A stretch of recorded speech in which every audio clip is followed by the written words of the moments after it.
어떤 여성분이 갑자기 이뻐지면 여러분 뭐라고 하십니까?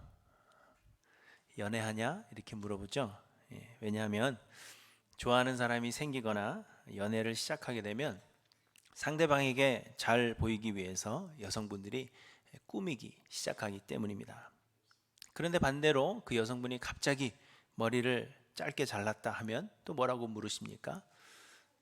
실연당했느냐? 이렇게 묻습니다. 왜냐하면 사람이 머리를 짧게 자르는 경우는 심경에 큰 변화가 있을 때이기 때문입니다.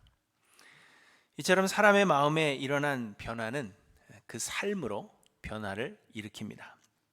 기쁜 일이 있을 때에는 실실 웃게 되고 슬픈 일이 있을 때에는 얼굴에 주름이 생깁니다. 화가 나 있으면 나는 화나지 않았다 라고 말을 하면서도 얼굴에 화났다라는 것이 표가 나고 괜히 신경질을 내거나 혹은 짜증을 부리게 됩니다. 이처럼 사람의 마음에 일어난 아주 작은 변화도 그 삶에 큰 변화를 일으키는 것입니다. 그런데 여러분, 믿음도 마찬가지입니다. 우리가 예수를 그리스도로 믿는다면 그 믿음은 우리의 삶에 큰 변화를 일으키는 것입니다. 그저 말로만 믿는다 하면서 삶에 아무런 변화도 일어나지 않는다면 이는 믿는 것이 결코 아닙니다. 그래서 성경은 열매로 사람을 안다, 그렇게 말씀하시는 것입니다.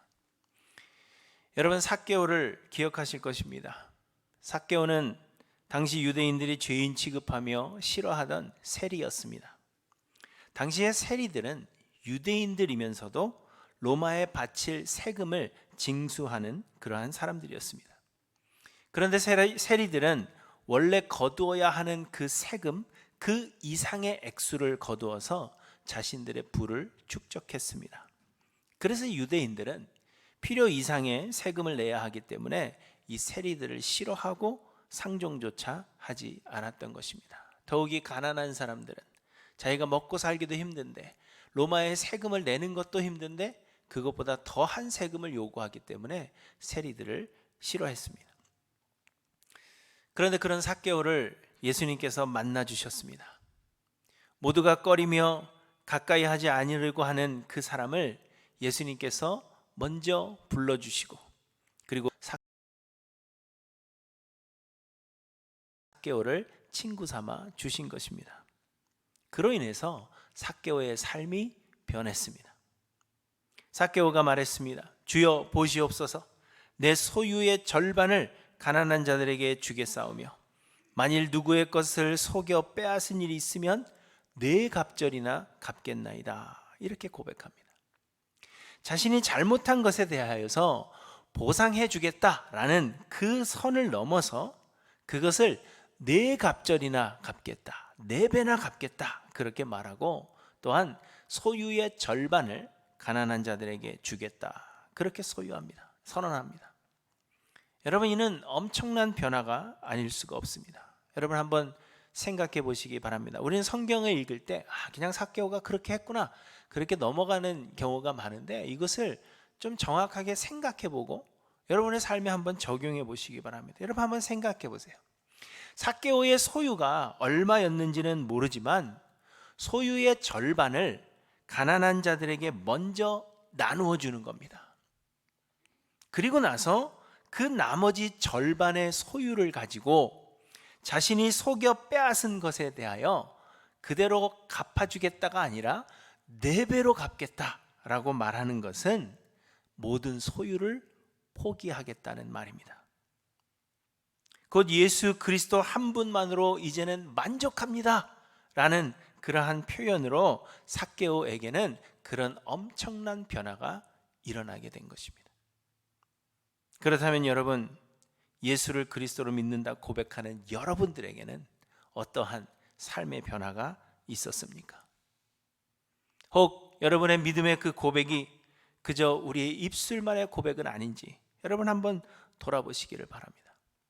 내 삶에는 아무런 변화가 일어나지도 않았는데 삭개오의 이 엄청난 변화에 여러분 놀라지도 않는 것처럼 우리의 삶에는 아무런 변화도 일어나지 않았는데도 불구하고 그저 입술의 고백에 그치는 것은 아닌가, 우리를 돌아보아야 하는 것입니다. 지난주 본문에서 예수님께서 결국 십자가에서 이제 숨을 거두셨습니다. 그런데 예수님께서 죽으신 날은 큰 안식일의 준비일이었고 십자가에 죽은 이를 남겨둠으로 인해서 큰 명절을 더럽히지 않으려 했던 유대인들은 예수님의 다리를 부러뜨려 줄 것을 요청했습니다. 그러나 예수님은 이미 숨을 거두신 뒤였고 예수님의 다리를 꺾어야 할 필요를 느끼지 못한 로마의 군인은 대신 창으로 예수님의 옆구리를 찔러서 예수님의 죽으심을 확인했습니다. 그런데 문제는 그 다음이었습니다. 말씀드린 대로 이 십자가형은 죄수들로 하여금 빨리 죽게 하는 그러한 형벌이 아니라고 말씀드렸습니다. 피를 조금씩 흘려서 서서히 숨을 쉴 수 없게 되고 그래서 질식하여 죽어가게 하는 그러한 형벌일 뿐만 아니라 그 모든 과정에 새들이 달려들어서 십자가에 달린 사람의 머리며 몸을 쪼아 먹었습니다. 그리고 그렇게 숨을 거둔 뒤에는 무덤에 그 시신을 두는 것이 아니라 오랜 시간 동안 십자가에 달아두었다가 그리고 나서는 아무데나 던져두어서 역시 들짐승들의 먹이가 될 뿐만 아니라 그것을 지켜보는 사람들, 지나가며 그 시신을 보는 사람들을 훈계하려고 하는, 너희는 이렇게 하지 마라, 그렇게 훈계하려고 하는 목적이 있었던 것입니다. 더욱이 예수님의 죄목이 무엇이죠? 반역입니다. 로마 황제에 대한 반역. 그래서 감히 그 누구도 그 예수님의 시신을 요구하지 못했습니다. 곧 예수님의 시신은 그저 아무 곳에나 버려질 그러한 운명에 처해 있었던 것입니다. 그런데 오늘 본문을 보시면 그때 두 사람이 나타났습니다. 한 사람은 아리마대 사람 요셉이었고 또 다른 사람은 니고데모였습니다. 아리마대 사람 요셉은 예수의 시체를 자신이 가져가겠다 빌라도에게 요청했고 또 예수님의 시체를 가져다가 자신을 위해 준비해 두었던 무덤에 안치했습니다. 그리고 니고데모는 모략과 침향 섞은 것을 가지고 와서 유대인의 장례의 법대로 예수님을 장사했다, 그렇게 이야기합니다. 모략은 시체가 아주 급격하게 썩는 것을 방지해 주는 것이었고 그리고 침향은 시신이 썩을 때 나는 그 냄새를 감추기 위한 방향 효과가 있는 약품이었습니다. 이처럼 아리마대 사람 요셉과 니고데모는 자칫 아무 곳에나 버려질 수 있었던 예수님의 시체를 가져다가 장사를 지냈습니다. 그런데 여러분, 이들이 예수님의 시체를 가져다가 장사 지냈다 하는 것은 이들의 삶에 엄청난 변화가 일어났다 하는 것을 우리에게 말해주는 것입니다. 그리고 이 변화는 예수 그리스도로 인한 변화이고 이들이 예수를 그리스도로 믿게 되었다는 믿음으로 인한 변화입니다. 곧 예수를 그리스도로 믿는다면 이 두 사람에게 일어난 그 변화가 우리에게도 동일하게 일어나야 한다는 것을 말씀해 주고 있는 것입니다. 그래서 오늘은 본문을 통해서 이들에게 나타난 그 삶의 변화가 과연 무엇인가 구체적으로 생각해 보려고 합니다. 첫째는 예수를 그리스도로 믿는 그 믿음의 변화는 예수 믿는 믿음을 드러낸다 하는 것입니다. 예수님의 시신을 가져가기를 부탁한 아리마대 사람 요셉은 예수의 제자이나 유대인이 두려워 그것을 숨기던 사람이라고 오늘 본문이 이야기하고 있습니다. 다른 복음서에서는 이 아리마대 사람 요셉에 대하여 이 사람은 존경받는 공회원이요 하나님의 나라를 기다리는 자라, 그렇게 설명하고 있습니다. 또 다른 복음서에서는 아리마대 사람 요셉은 공회원이었지만 예수님을 죽이고자 하는 공회원들의 결의와 행사에 찬성하지 않았다, 그렇게 쓰고 있습니다. 쉽게 말하면 아리마대 사람 요셉은 유대인이고 또 유대의 지도자인 공회원의 일부였지만 그럼에도 불구하고 예수를 믿는 사람이었다라는 이야기입니다. 하지만 오늘 본문에서는 이 아리마대 사람 요셉이 예수를 믿음에도 불구하고 그가 예수를 그리스도로 믿는다는 그 사실을 지금까지 숨겨왔다, 그것을 이야기하고 있는 것입니다. 니고데모도 마찬가지였습니다. 니고데모는 요한복음 3장에서 예수님을 찾아왔던 사람입니다. 니고데모는 예수님께 어떻게 하나님의 나라에 들어갈 수 있는지를 물었습니다. 그리고 예수님은 거듭나지 아니하면 하나님의 나라를 볼 수 없다. 사람이 거듭나지 않으면 하나님의 나라를 볼 수 없다. 그렇게 말씀해 주실 때 그 장본인이 니고데모입니다. 이 니고데모 역시 산헤드린 공회의 일원이었지만 예수님께서 행하시는 놀라운 일들을 보고는 예수를 믿은 사람이었습니다. 그러나 이 니고데모 역시 그가 예수를 믿는다는 사실을 숨겨왔다는 것을 본문이 이야기합니다. 오늘 본문 39절에 보시면 이 니고데모에 대하여서는 일찍이 예수께 밤에 찾아왔던 니고데모라는 설명을 붙이고 있습니다. 말씀드린 대로 요한복음 3장에서 니고데모가 예수님을 찾아오는데 3장 2절에 보시면 그가 밤에 예수께 와서 이르되 이렇게 말씀하고 있습니다. 이렇게 니고데모가 밤에 찾아왔다 하는 것은 니고데모가 예수가 그리스도이심을 직감하였음에도 불구하고 그가 예수를 믿는다는 사실을 숨겨왔다는 것을 의미하고 있는 것입니다. 그리고 오늘 본문에서 요한은 이 니고데모에 대하여 그가 예수 믿는 사실을 숨겨왔던 사람이라는 사실을 오늘 본문에 예수님의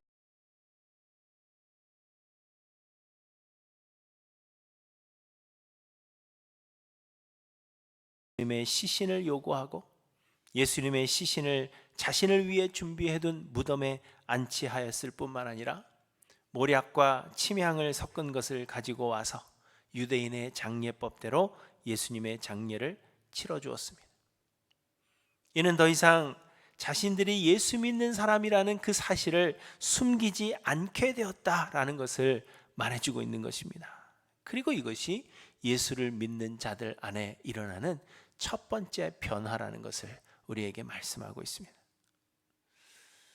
여러분, 사람들이 예수 믿는다는 사실을 숨기는 이유는 예수가 그리스도이심에 대한 확신이 없다는 증거입니다. 가끔 우연히 아주 오래된 지인을 만날 때가 있습니다. 그런데 세월이 너무 흘러서 너무 많이 변해서인지 그 사람이 그 사람인지 걔가 걔인지 알 수 없는 그러한 때가, 확신이 서지 않는 그러한 때가 있죠. 그러면 우리는 어떻게 합니까? 맞는 것 같은데, 맞는데, 그러다가 그냥 반기지 못하고 지나가게 되는 것입니다. 하지만 세월이 지나도 그 사람이 그 지인임을 우리가 알아볼 수 있고 그것이 확실하다면 우리는 당장 달려가서 반가워할 것입니다. 여러분, 이처럼 어떤 사실을 숨긴다 하는 것은 여러 가지 이유가 있을 수 있겠지만 제일 먼저는 확신이 없다라는 증거인 것입니다. 아리마대 사람 요셉과 니고데모는 처음에는 확신이 없었습니다. 아리마대 요셉에 대한 이야기는 성경이 많이 이야기하고 있지 않지만 니고데모의 경우를 보면 요한복음 3장에 이렇게 이야기합니다. 랍비여, 우리가 당신은 하나님께로부터 오신 선생인 줄 아나이다. 하나님이 함께 하시지 아니하시면 당신이 행하시는 이 표적을 아무도 할 수 없음이니이다. 이렇게 이야기합니다. 니고데모는 예수님께서 행하시는 그 표적들을 보고는 예수가 하늘에서부터 하나님께로부터 오신 선생이구나, 그렇게 생각했다는 것입니다. 그러나 여전히 예수의 그리스도 되심에 대한 확신은 그에게 없었다는 것을 이야기해 주고 있는 것입니다. 표적을 보니까, 행하시는 놀라운 일들을 보니까 뭔가 좀 특별한 사람인 것 같지만 그러나 그가 예수 그리스도시라는, 구원주시라는 그 사실에 대해서는 확신이 없었다는 것입니다. 그래서 그들이 예수를 믿는다는 그 사실을 숨겨왔던 것입니다. 사랑하는 성도 여러분, 여러분은 어떠하십니까? 요즘 세상은 우리가 예수 믿는 자라 하는 그 사실을 밝히기가 꺼려지는 그러한 세상입니다. 세상은 예수 믿는 자들을 조롱하고요, 예수 믿는 자들을 배척합니다. 예수를 믿는다고 하면 수없이 많은 우리가 대답할 수 없는 질문들을 하며 우리를 조롱할 것입니다. 예수를 믿는다고 하면 우리가 이 땅에서 받을 불이익들이 상당히 많이 있는 그러한 세상이 되어버렸습니다. 그래서 많은 사람들이 예수 믿는다는 그 사실을 밝히기를 꺼려하는 그러한 세상이 되었습니다. 그런데 여러분, 우리가 예수 믿는다는 사실을 밝히기를 주저하는 것은 사실은 예수가 그리스도이심에 대한 확신이 우리에게 없기 때문은 아닌가, 우리를 한번 돌아보아야 하는 것입니다. 여러분, 예수는 우리를 대신하여 십자가에서 죽으사 우리의 대속제물이 되어 주셨습니다. 예수 그리스도는 우리가 당할 영원한 그 형벌에서, 끊이지 않을 그 영원한 형벌에서 우리를 구원해 주신 구원주이십니다. 우리가 어디에서부터 구원을 얻었고 예수가 우리를 구원하신 그리스도이심을 우리의 마음속에 확신한다면, 여러분, 우리의 구원의 주이신 예수 그리스도께 받은 이 선물을 우리가 감출 수 없는 것입니다. 예수가 그리스도신데, 예수가 나를 구원하셨는데, 그분 아니고서는 내가 살 수 없는 자인데 어떻게 그 사실을 여러분 숨기시겠습니까? 그러나 우리가 그 사실을 숨기고 있다는 것은, 내가 감히 예수 믿는 자라는 것을, 예수가 나의 주인이시라는 이 사실을 우리가 밝히지 못하고 살아가고 있다는 것은 다른 이유가 있는 것이 아니라 우리의 마음속에 예수가 그리스도시라는 확신이 없기 때문은 아닌지 우리를 돌아보아야 하는 것입니다. 사랑하는 성도 여러분, 여러분은 예수 그리스도에 대한 여러분의 믿음을 드러내십니까? 여러분은 예수의 그리스도 되심에 대하여 확신하며 예수 그리스도를 믿는 사람이라 자신할 수 있는지 여러분의 모습을 한번 돌아보시기를 바랍니다. 우리가 예수 믿는 것에 대하여 자랑하고, 또 우리 믿는 자들의 그 삶의 습관에 대해서, 내가 이렇게 사는 것은 내가 예수 믿는 자이기 때문이다 라는 것을 당당히 밝힐 수 없다면 우리는 여전히 구원 얻지 못한 사람일 수가 있습니다. 여러분, 우리의 모습을 돌아보셔서 이 첫 번째 변화, 예수 믿는 사람들에게 나타나는 첫 번째 변화, 내가 예수 믿는다는 그 사실을 당당히 밝히는 이 변화가 우리 성도님들의 삶 가운데 온전히 이루어지기를 간절히 소망합니다. 둘째로, 예수 믿는 사람에게 나타나는 변화는 두려워하지 않는다는 것입니다. 아리마대 사람 요셉과 니고데모가 예수에 대한 자신들의 그 믿음을 숨긴 것은 예수의 그리스도 되심에 대한 확신의 결여이기도 했지만, 그러나 또 다른 이유는 두려움 때문이었습니다.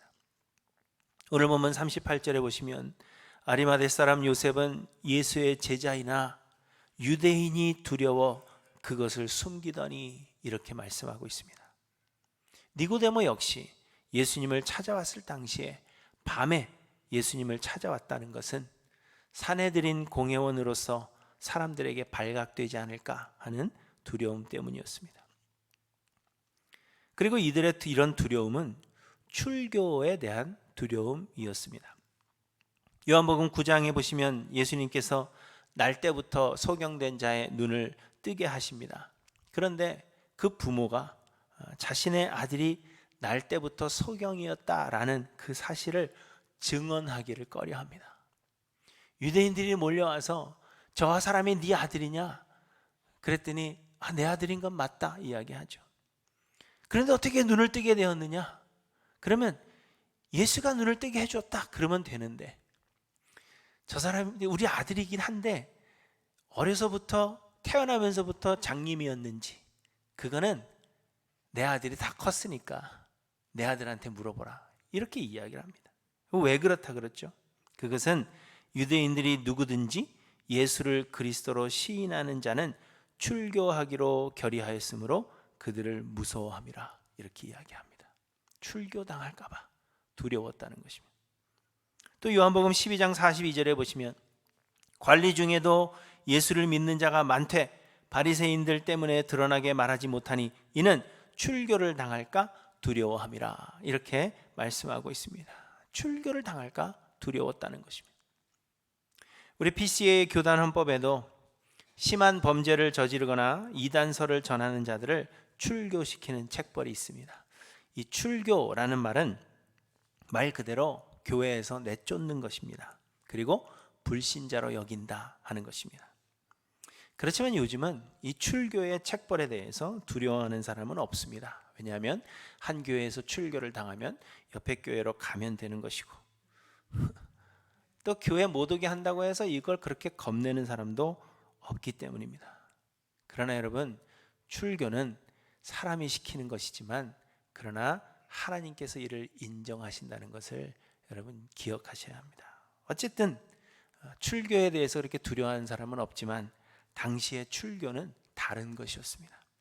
왜냐하면 당시의 유대인들은 종교와 삶이 하나로 합쳐져 있었기 때문에 출교를 당한다 하는 것은 사회에서 매장당한다 하는 것이었습니다. 먹고 사는 일에 힘들게 되고 잘못하면 아무것도 할 수 없는 사람이 된다는 것을 의미하였기 때문에 곧 출교는 종교적, 사회적 죽음을 의미하는 것이었습니다. 그래서 많은 사람들이 예수를 그리스도로 믿으면서도 그 출교가 두려워서 이를 밝히 드러내지 못하고 숨기려 했던 것입니다. 그러나 아리마대 사람 요셉은 예수의 시신을 요구하며 자기의 묘에 시신을 안치했고, 니고데모는 장례를 위한 향품을 준비했습니다. 당시 사형을 당한 사람은 말씀드린 대로 십자가에 오랜 시간 매달아 두는 것이 일반이었고, 그 후에 십자가에서 내리더라도 그 시신을 묘에 안치하는 것이 아니라 시각적 효과를 위해서 그저 시체 더미 위에 던져놓는 것이 일반이었습니다. 그런데 요셉과 니고데모가 예수의 장례를 치러주었다 하는 것은 그들이 예수 그리스도에 대한 존경의 표현을 한 것이고, 공개적으로 자신들의 믿음을 선포한 것으로서 출교를 당할 수 있었던 일이라는 것입니다. 그리고 말씀드린 대로 더욱이 예수님의 죄목은 로마 황제에 대한 반역이었기 때문에 요셉과 니고데모가 예수님의 시신을 요구한 것은 역시 반역에 동참한 자들로 고발을 당할 수도 있었던 아주 위험한 일이었다는 것입니다. 그런데도 요셉과 니고데모에게는 그 두려움이 사라져 있었다는 것을 우리에게 보여주고 있는 것입니다. 왜냐하면 두려워하지 않는 것이 예수 믿는 자들에게 나타나는 변화이기 때문입니다. 그런데 여러분, 두려움이 사라진다 하는 것은 전혀 무섭지 않다 하는 그러한 의미는 아닙니다. 어떤 목사님은 다니엘이 사자굴에 들어갔어도 예수님께서 Lion of Judah, 곧 유다의 사자이시기 때문에 무서워하지 않을 수 있었다, 그렇게 이야기하십니다. 그런데 여러분 생각해 보십시오. 내 앞에 굶주린 사자가 있는데 어떻게 무섭지 않을 수가 있겠습니까? 아마 저라면 소변을 질질 흘렸을 겁니다. 그리고 사자가 달려들기 전에 심장마비로 죽지 않았을까, 그렇게 생각이 됩니다. 예전에 어떤 믿는 사람이 이슬람 극단주의자들에게 잡혀서 참수를 당했던 일이 있었습니다. 참수라는 것은 칼로 목을 썬다는 거죠. 근데 이 사람이 살려달라고 부르짖었어요.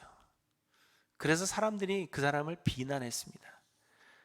어떻게 예수 믿는 사람이 참수당하면서 살려달라고 울부짖을 수 있겠는가? 그런데 여러분 생각해 보십시오. 내 목에 칼이 들어와 있고 단칼에 그냥 탁 쳐주면 좋겠는데 이걸 썬단 말이에요. 제 목을. 무섭지 않을 수 있겠습니까? 살려달라고 애원하는 것은 당연한 일입니다. 그런데 여러분, 이때 두렵지 않다 하는 것은 무서운 것이 없다 하는 것이 아니라 주께 모든 것을 맡기는 것을 의미하는 것입니다. 나는 예수가 계시기 때문에 절대 죽지 않는다, 그래서 무섭지 않다가 아니라 무섭지만 그럼에도 죽으면 죽으리이다 라는 그 신앙을 가지게 되는 것을 의미하고 있는 것입니다. 요셉과 니고데모는 여전히 출교가 두려웠겠죠. 앞으로 내가 모든 것을 잃어버리고 나의 사회적 지위를 잃어버리고 종교적 지위를 다 잃어버리고 이제 나는 어떻게 살아갈까? 무서웠겠죠. 그럼에도 불구하고 죽으면 죽으리다 하는 그 심정으로 예수의 장례를 치른 것입니다. 왜냐하면 예수님께서 온 세상의 주인이시며 그래서 자신들의 삶에도 주인이심을 믿었기 때문입니다.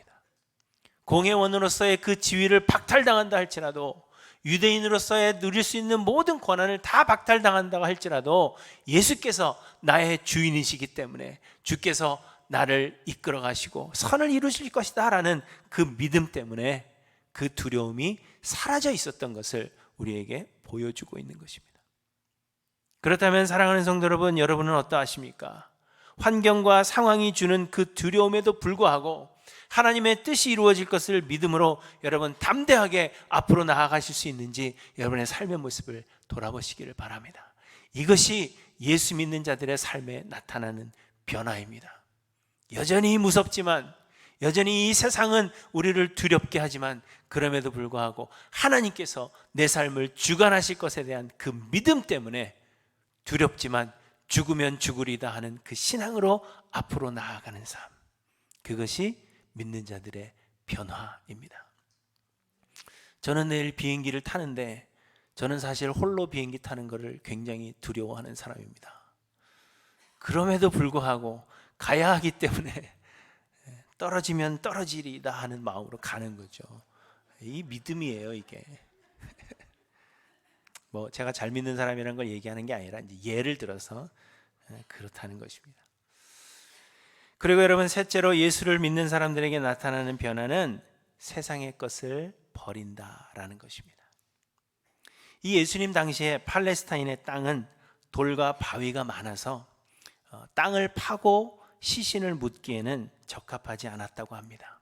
땅을 파려면 돌이 너무 많이 나오기 때문에 땅을 팔 수가 없는 것이죠. 대신에 석회석으로 된 낮은 산에는 많은 천연 동굴들이 있어서 그 동굴들을 무덤으로 사용하고 그 큰 돌로 동굴 앞을 막았습니다. 그리고 어떤 사람들은 큰 바위를 뚫어서 무덤을 만들기도 했다고 합니다. 그래서 당시에 자기의 무덤을 소유할 수 있다 하는 것은 아주 부유한 사람들에게나 가능한 것이었고, 일반인들은 그저 큰 동굴에 수십 구의 시신을 함께 안치했습니다. 요즘 말로 하면 공동묘지죠.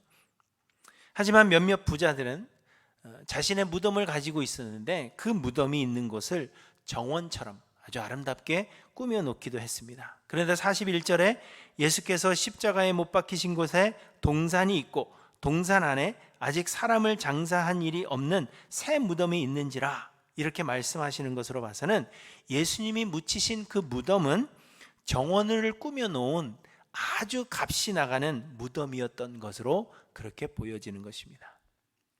그런데 마태복음에서 보시면 이 무덤이 누구의 무덤이냐? 아리마대 요셉이 자기를 위해 준비한 새 무덤이라고 말씀하고 있습니다.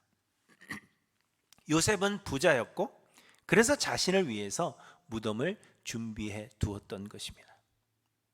그런데 요셉은 예수 그리스도를 위해 그 값비싼 무덤을 내어주었습니다.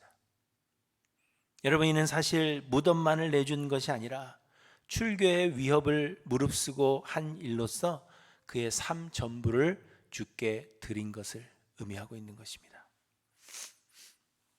또한 니고데모는 모략과 침향 섞은 것을 100리트라쯤 가지고 왔다, 그렇게 말씀하십니다. 그런데 이 100리트라라는 것은 요즘 도량형으로 계산해 보면 약 40kg 정도가 되는 엄청난 양의 그 모략을 가지고 온 것입니다. 그런데 이는 당시에 왕의 장례나 사용되는 그러한 양의 모략과 침향이었다, 그렇게 이야기합니다. 그만큼 값이 나가는 아주 귀한 것을 가지고 왔다는 것입니다. 그런데 여러분, 니고데모가 이렇게 많은 양의 모략과 침향을 준비했다 하는 것은 그가 예수를 왕으로 인정했다 하는 것이고, 그리고 그가 가진 모든 것이 자신의 것이 아닌 하나님의 것이었음을 인정했음을 보여주고 있는 것입니다.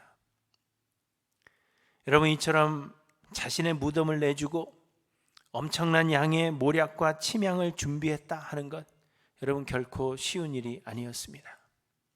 이는 세상에서 소유하고 있는 모든 것들이 자신의 것이 아닌 하나님께로부터 온 것임을 인정하는 것, 하나님의 것임을 인정하는 자들만이 할 수 있는 일이었습니다. 그런데 이것이 예수를 믿는 사람들에게서 나타나는 변화라는 것을 우리에게 말씀하고 있는 것입니다. 사도 바울 역시도 예수님을 만난 뒤에 그의 삶이 변화했는데 바울은 이렇게 고백합니다.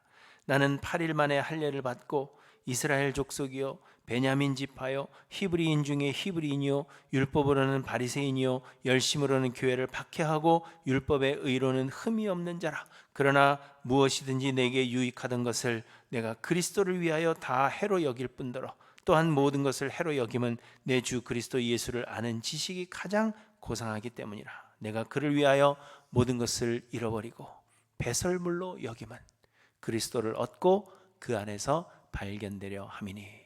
이렇게 고백하고 있습니다.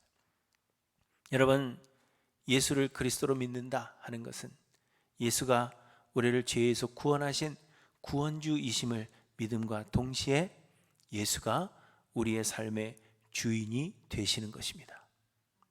왜냐하면 믿음으로 우리의 못난 자아는 십자가에 이미 죽은 것이요 이제는 우리 안에 예수 그리스도께서, 부활하신 예수 그리스도께서 우리 안에 살아 역사하시는 것이기 때문입니다. 그러므로 예수가 우리의 삶의 주인 되심을 아는 자들은 더 이상 우리의 삶에 다른 것이 필요하지 않습니다. 다윗의 고백처럼 여호와가 나의 목자이시니 내게 부족함이 없으리이다. 이렇게 고백하는 것, 그것이 예수를 믿는 것임을 우리에게 말씀하십니다. 그래서 여러분, 내가 가진 모든 것을 내 주인 되신 예수 그리스도를 위해 모두 내놓을 수가 있고 세상의 좋은 모든 것들을 배설물로 여길 수 있는 것이, 세상의 마음 빼앗기지 않는 것이 예수 믿게 된 자들에게 나타나는 변화라는 것을 오늘 본문이 우리에게 말씀하고 있는 것입니다. 사랑하는 성도 여러분, 여러분은 어떠하십니까? 세상에 많은 사람들이 예수님을 믿는다 하지만 그러나 수많은 사람들이 세상의 것을 배설물로 여기기보다는 오히려 세상의 것을 더 많이 얻기 위해서 예수님을 믿는 그러한 사람들이 많이 있습니다. 그러나 바라기는 우리 할렐루야 성도님들은 예수를 그리스도로 믿어서 예수 그리스도 한 분으로 만족한다 고백하며 세상의 모든 것들을 배설물로 여길 뿐만 아니라 우리 주를 위하여 삶의 전부를 주께 내어드릴 수 있는 저와 여러분들 되시기를 간절히 소망합니다. 그런데 여러분, 오늘 본문에서 참 흥미로운 점 한 가지는 아리마대 요셉과 니고데모가 예수님에 대한 이 믿음을 굳건하게 가지게 된 것이 예수님의 죽음 뒤라는 것입니다. 사람들은 예수님께서 크신 능력으로 원수들을 물리치시고 예수님이 놀라운 기적들을 행하시면 그러면 예수님을 믿을 수 있다, 그렇게 생각합니다. 예수님이 살아 역사하시며 수많은 놀라운 일들을, 우리가 생각지도 못했던 놀라운 일들을 이루어 가실 때, 아, 예수님은 정말 살아계시는구나, 하나님은 살아 역사하시는구나, 그 하나님에 대한 믿음이 더욱 굳건해진다, 그렇게 생각하는 것입니다. 그래서 유대인들이 예수님을 죽이려고 결의할 때 이야기하죠. 예수가 죽으면 그를 믿고 따르던 사람들이 모두 예수를 떠나갈 것이다, 그렇게 생각한 것입니다. 그렇지만 여러분, 실제로 이들은 예수님께서 능력을 행하실 때에는 확신이 없었다가 오히려 예수님께서 힘없이 십자가에서 죽으신 뒤에 그 믿음이 확고해지고 담대해졌다는 것을 우리에게 말씀해 주고 있는 것입니다. 왜냐하면 믿음이란 여러분 이런 것이기 때문입니다. 믿음은 우리가 보고 확인하고 그래서 잘 될 것 같아서 우리가 선택하는 것이 아니라, 믿음은 바랄 수 없는 중에 바라고 믿는 것이 믿음이고 보이지 않는 것을 확신하는 것, 그것이 믿음이기 때문이며 이 믿음은 하나님께서 우리에게 주시는 선물이기 때문입니다. 그래서 우리의 믿음은, 우리의 삶을 변화시키는 그 믿음은 예수님께서, 하나님께서 삶의 좋은 것들로 채워주실 때 믿어지는 것이 아니라 오히려 우리의 삶에 어려움이 있고 우리가 감당할 수 없는 그러한 무게를 우리가 견뎌내는 그 순간에 하나님께서 우리에게 주시는 믿음이라는 것을 오늘 본문이 우리에게 말씀하고 있는 것입니다. 사랑하는 성도 여러분, 여러분은 예수가 그리스도 되심을 믿으십니까? 그렇다면 여러분의 그 믿음의 증거는 무엇입니까? 담대하게 여러분의 믿음의 그 증거를 보이실 수 있는 저와 여러분들 되시기를 간절히 소망합니다. 믿음은 삶의 변화를 만들어냅니다. 삶의 변화가 없는 믿음은 입술의 고백으로 그칠 수밖에 없고, 그러한 믿음은 구원에 이르게 하지 못합니다. 그러면 여러분의 삶에는 예수를 믿은 이후에 여러분 어떤 변화가 일어났습니까? 내가 예수 믿는 사람이라는 그 사실을 담대히 드러내고 계십니까? 삶을 주께 맡김으로 모든 상황과 환경 가운데에서도 여러분 담대하십니까? 그리고 예수께서 우리의 삶의 주인이 되심으로 세상의 모든 것을 배설물로 여길 수 있는 그 믿음이 여러분에게 있습니까?